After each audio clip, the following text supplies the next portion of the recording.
Jangan terbawa-bawa dalam cerita awak tu dengan bahasa Indonesia salah. Perkataan yang cikgu jumpa, merencanakan, berencana, rumah sakit, teman. Memanglah dalam bahasa Melayu ada perkataan teman, tapi penggunaan yang lebih sesuai adalah kawan. Kami pergi berskela bersama kawan-kawan, bersama rakan-rakan, ni bersama teman-teman. Nampak sangatlah dia memang guna bahasa Indonesia.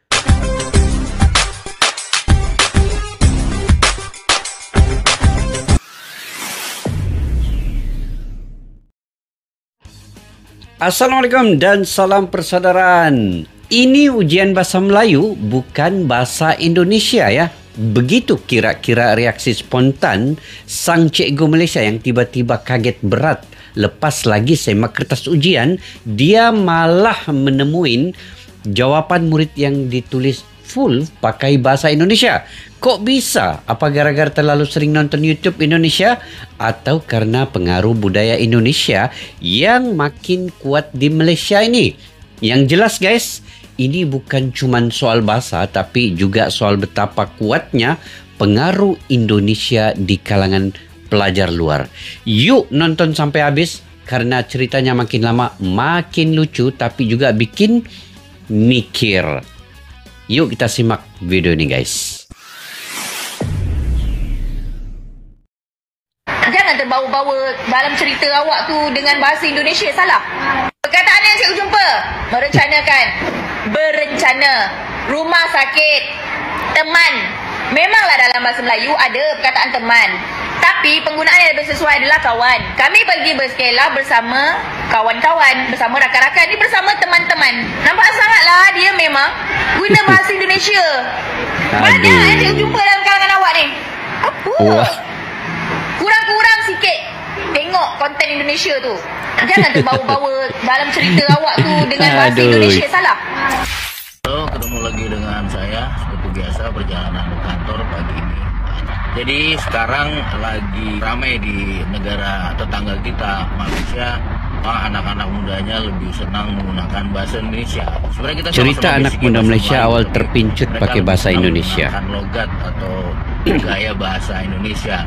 Karena faktornya mungkin pertama melihat dari konten-konten di IG maupun di TikTok atau media sosial lainnya. Betul, konten-konten petinggi-petinggi di Malaysia cukup meradang ya, mereka cukup marah. Yang kedua mungkin bahasa Indonesia jauh lebih kaya ya, kosakatanya, perbendaharanya lebih banyak. Kenapa bahasa Indonesia lebih banyak? Padahal kita sama-sama menggunakan basic bahasa Melayu. Bahasa Indonesia, bahasa negara kita, bahasa nasional kita memilih bahasa Melayu basicnya karena tidak ada kasta. Kita tahu pada saat dulu penduduk kita banyak di Jawa, tapi bahasa Jawa itu sulit digunakan karena pakai kasta, ada yang sampai 3-4 tingkat, jadi berbicara dengan yang lebih muda beda, dengan yang setara beda, yang lebih tua beda, sehingga menyulitkan. Akhirnya dipilihlah bahasa Melayu sebagai basic bahasa nasional, bahasa Indonesia.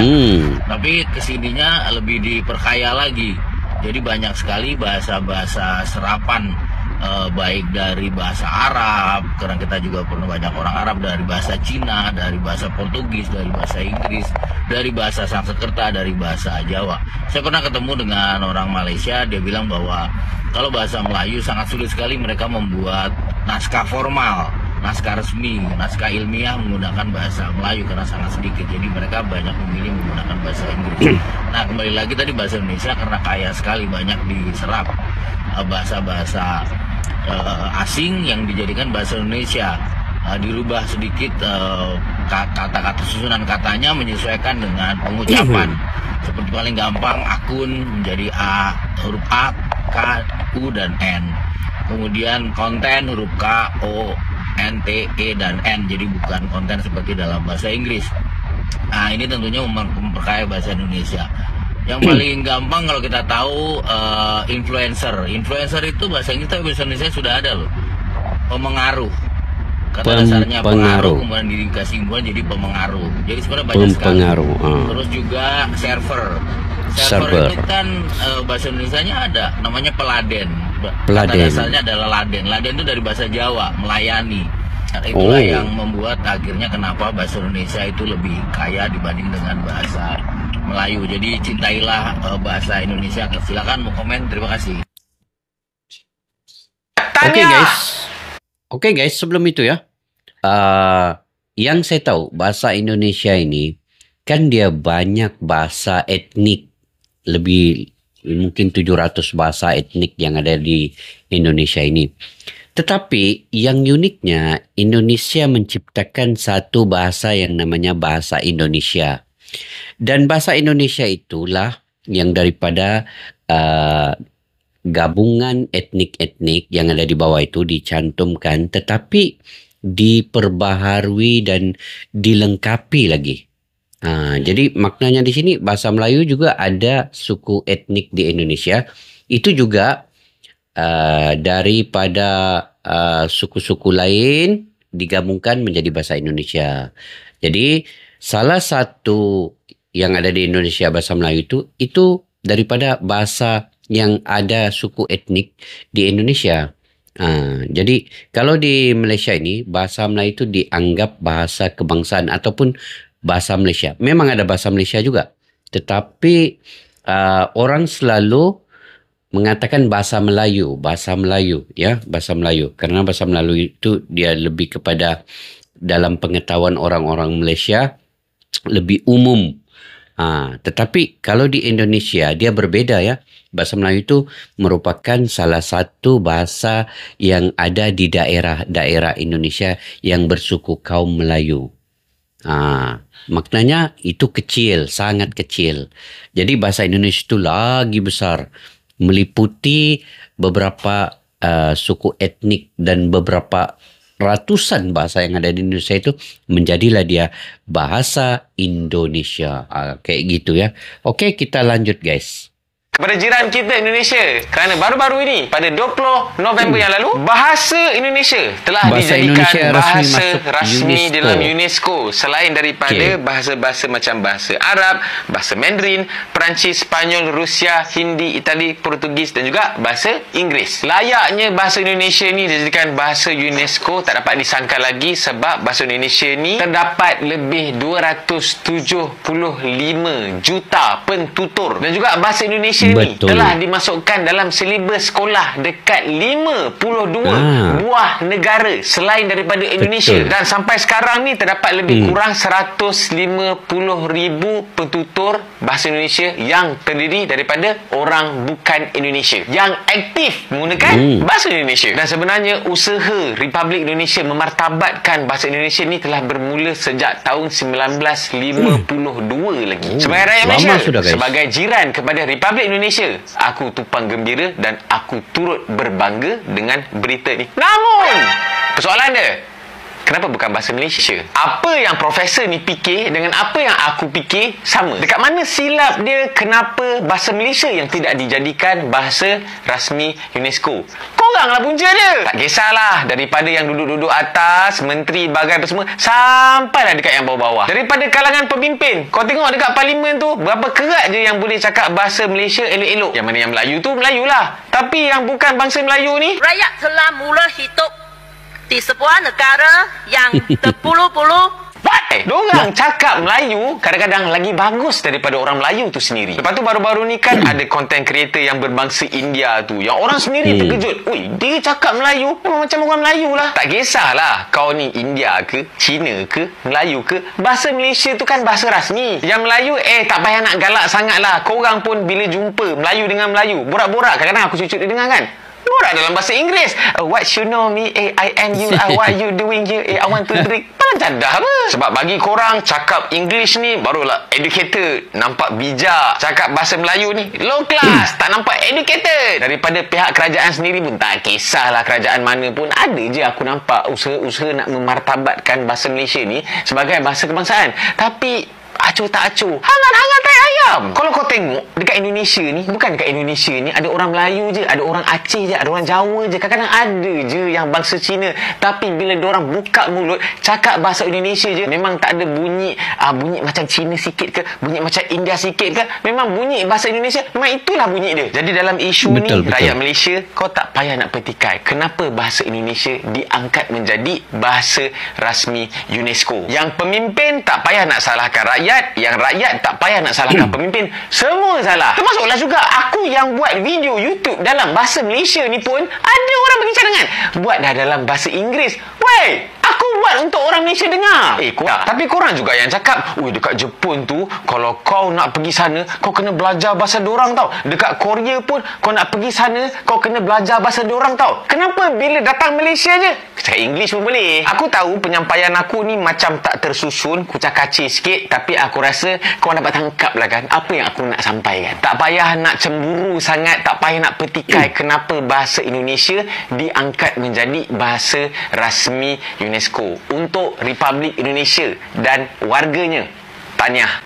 Teman-temanku dari Malaysia malah ngomong sama aku pakai bahasa Indo. Pas aku cuba ngomong bahasa Melayu, mereka malah nyuruh pakai bahasa Indonesia aja. Okay, sebab diorang yang stay kat Malaysia tu tiap-tiap hari mereka nonton sinetron. Sebab itulah diorang faham apa yang orang Indonesia cakap. Seem like sama je macam orang Indonesia tiap-tiap hari nonton Upin-Ipin, Boboiboy pada zaman dahulu. So mestilah mestilah orang Indonesia faham kan apa orang Malaysia cakap. Macam tu lah. Siva suka banget ngobrolnya pakai bahasa Malaysia, tapi aku tuh suka banget ngomong dalam bahasa Indonesia. Sorry, Vers. Iya, good topic. Kamu setuju nggak orang bilang kalau kamu bisa bahasa Malaysia dan kamu bisa bahasa Indonesia, it's actually not really a plus point karena mereka bilang bahasa Indonesia dan Malaysia itu lebih kurang sama. Kamu bahasa tuh pasti ada yang beza, tapi memanglah karena kita serumpun kan, so macam memanglah tak beza sangat. Tapi kalau orang Indonesia yang belum datang KL ke Malaysia ke, orang tuh akan macam apa benda ni? Susah untuk catch up. Saya pun awal-awal macam tu, tapi karena banyak kawan Malaysia, so boleh lah. Ya kamu sebenarnya kalau tulis di skills di resume itu bahasa Melayu dan bahasa Indonesia itu two different skills sebenarnya. Jadi makanya plus point still plus point. Jadi kalian itu harus nonton sinetron banyak-banyak dan nonton Upin-Ipin. Iya. Challenge orang Malaysia ngomong pakai bahasa Indonesia. Sekarang aku ada di KL, di Pavilion Kuala Lumpur, itu dia. Jadi sekarang aku mau kayak suruh orang ngikutin lagi di Malaysia nih bos, senggol dong. Nah, ayo kita cari orangnya, lanjut nggak? Lanjut. Hi, what's your name? Hi, I'm Diana. Can you say Indonesian language like Hi, I'm from Malaysia, senggol nih bos. Hi, I'm from Malaysia, senggol nih bos. It's good to say hi, what's your name? I'm Zainab. Can you say Indonesian language like Hi, I'm from Malaysia, senggol dong bos. Hi, I'm from Malaysia, senggol dong bos. Okay, it's good. Hi, what's your name? I'm Yani. Can you follow me? Yeah, sure. What's your IG? Like Indonesian language. Hi, I'm from Malaysia, senggol dong bos. Hello, I'm from Malaysia, senggol nih bos. Cuak. Ya, cuak. Siapa yang buat nama bahasa itu berdasarkan negara Indonesia? Nah, orang yang membuat bahasa itu namanya bahasa Indonesia adalah Muhammad Tabrani Suryo Wicitro. Kalau kamu nggak tahu ini orangnya. Oke, beliau ini siapa? Beliau ini merupakan seorang penulis dan seorang politisi. Dan yang kemudian hari, beliau ini diangkat menjadi pahlawan Republik Indonesia. Pada tahun 1926, beliau pernah menuangkan tulisannya di surat kabar yang berisi, bangsa Indonesia belum ada, maka wujudkanlah bangsa Indonesia itu. Bahasa Indonesia belum ada, maka terbitkanlah bahasa Indonesia itu. Pada saat itu, beliau itu yakin kemerdekaan bangsa Indonesia ini dapat terwujud apabila adanya persatuan anak-anak Indonesia. Jadi begitu banyak cara untuk mempersatukan anak-anak Indonesia, salah satunya dengan mempersatukan mereka melalui bahasa, yaitu bahasa Indonesia. Makanya itu sebenarnya ide yang paling keren, bahwa seluruh rakyat Indonesia disatukan dengan sebuah bahasa yang bernama bahasa Indonesia. Jadi apabila kamu dari Sabang ke Merauke, kamu tidak perlu bersusah-susah untuk mengerti sebuah bahasa karena orang dari Sabang sampai Merauke itu mengerti yang namanya bahasa Indonesia. Jadi kalau misalnya orang Indonesia ketemu di luar negeri, itu mereka nggak akan bahasa Inggris. Mereka kalau udah jumpa sama-sama orang Indonesia, mereka akan berbahasa Indonesia. Jadi bahasa Indonesia, bangsa Indonesia, dan tanah air Indonesia itu sudah ada jauh sebelum kemerdekaan negara Indonesia pada tahun 1928. Nah, isi Sumpah Pemuda adalah sebagai berikut. Kami, putra dan putri Indonesia, mengaku bertumpah darah satu tanah Indonesia. Kami, putra dan putri Indonesia, berbangsa yang satu, bangsa Indonesia. Kami, putra dan putri Indonesia, menjunjung bahasa persatuan, bahasa Indonesia. Jadi, semua info yang saya dapatkan ini adalah berdasarkan sejarah negara Republik Indonesia. Okay, so this is only for your info. For more. Oke guys, kenapa bahasa Indonesia itu menjadi bahasa yang diterima di UNESCO ya? Karena penjelasannya sangat gampang guys ya. Sidang Umum UNESCO pada tahun 2023 menerima bahasa Indonesia itu sebagai bahasa rasmi di UNESCO dan digunakan di seluruh dunia. Oke, jumlah penutur bahasa Indonesia ini sangat besar. Seperti apa yang dikatakan oleh influencer Malaysia tadi, ada 275 juta jiwa yang menggunakan bahasa Indonesia itu di Indonesia sendiri. Manakala di luar daripada Indonesia, di negara-negara lain dan orang yang bukan Indonesia menggunakan bahasa Indonesia itu lebih kurang 150,000 orang menggunakan bahasa Indonesia. Begitu juga Indonesia ini dipelajari di sekolah-sekolah di luar daripada Indonesia itu lebih daripada 150 buah sekolah yang menggunakan pelajaran belajar bahasa Indonesia. Begitu juga di universitas, ada lebih kurang 7 universitas menggunakan bahasa Indonesia dan mempelajari bahasa Indonesia, dimasukkan bahasa Indonesia ini dalam sukatan mata pelajaran universitas tersebut. Jadi bahasa rasmi ASEAN Indonesia. Indonesia merupakan salah satu pemimpin ASEAN suatu ketika dulu dan bahasa Indonesia sering digunakan dalam forum-forum internasional yang menjadi jambatan komunikasi di Asia Tenggara. Bayangkan guys, Bapak Jokowi ya, kalau saya ingat Bapak Jokowi ini ketika ada forum-forum yang resmi, beliau menggunakan bahasa Indonesia. Beliau tidak menggunakan bahasa Inggris. Dan seterusnya upaya pemerintah itu dalam bahasa diplomasi bahasa Indonesia ini, mereka menggunakan keseluruhan kekuatan dan sumber-sumber seperti Kementerian Pendidikan Kebudayaan dan Kementerian Teknologi mereka untuk mempromosikan bahasa Indonesia ini lewat program-program yang diatur oleh pemerintah mereka. Maknanya bahasa Indonesia ini untuk penutur bahasa asing juga bisa dipelajari dengan gampang ya. Oke, ini juga adalah salah satu simbol identitas nasional dan pemersatu bangsa. Seperti yang dikatakan oleh video yang terakhir tadi, yang orang India itu, dia mengatakan Sumpah Pemuda itu menggunakan bahasa Indonesia ini sebagai bahasa pemersatu. Begitu juga Bhinneka Tunggal Ika. Walaupun banyak-banyak budaya, etnik apa dan sebagainya, tetapi tetap satu. Mungkin itu yang disimbolkan oleh Sumpah Pemuda, yang disimbolkan juga oleh Bhinneka Tunggal Ika, dan juga ini yang diterima di UNESCO pada 20 November 2023. Secara rasminya bahasa Indonesia ini menjadi bahasa rasmi salah satu di dunia. Jadi saya sebagai warga negara Malaysia guys, saya turut berbangga juga karena Indonesia di Asia Tenggara ini, Indonesia itu bahasanya diterima oleh UNESCO secara rasminya. Dan bahasa Malaysia ataupun bahasa Melayu, memang apa yang dikatakan oleh abang influencer orang Malaysia tadi, betul. Di Malaysia ini masih lagi kucar-kacir. Orang-orang Melayu sendiri, kalau di Semenanjung lah yang saya tahu, saya pun selalu juga ke Semenanjung mendengar mereka selalu berbahasa Inggris dan dicampur adukkan bahasa Melayu dan bahasa Inggris itu. Sebab itu bahasa Malaysia ini amat sulit untuk menembusi bahasa yang diterima di UNESCO karena pemerintah pun tidak memperjuangkan secara detail untuk memperakui bahasa Malaysia ini sebagai bahasa rasmi di ASEAN ini. Jadi wajar saja bahasa Malaysia tidak lagi diterima ataupun belum lagi menyamai apa yang dilakukan oleh bahasa Indonesia, oleh pemerintah Indonesia itu. Ini belum lagi cerita dari segi kosakata, sebutan, logat dan sebagainya. Maknanya bahasa Malaysia masih agak jauh ketinggalannya.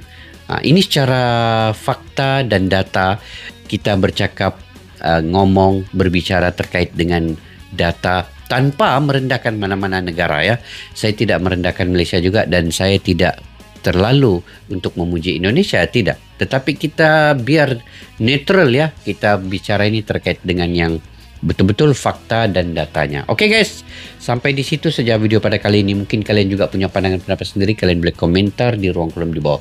Sampai jumpa lagi. Assalamualaikum warahmatullahi wabarakatuh. Bye-bye. Askalana Studio untuk kita channel yang bereaksi tentang apapun yang ada di Indonesia, channel YouTube dari Malaysia di Askalani Studio. Jika mau tahu tentang Indonesia, ayo like and subscribe channel kami Askalani Studio. Askalani Studio.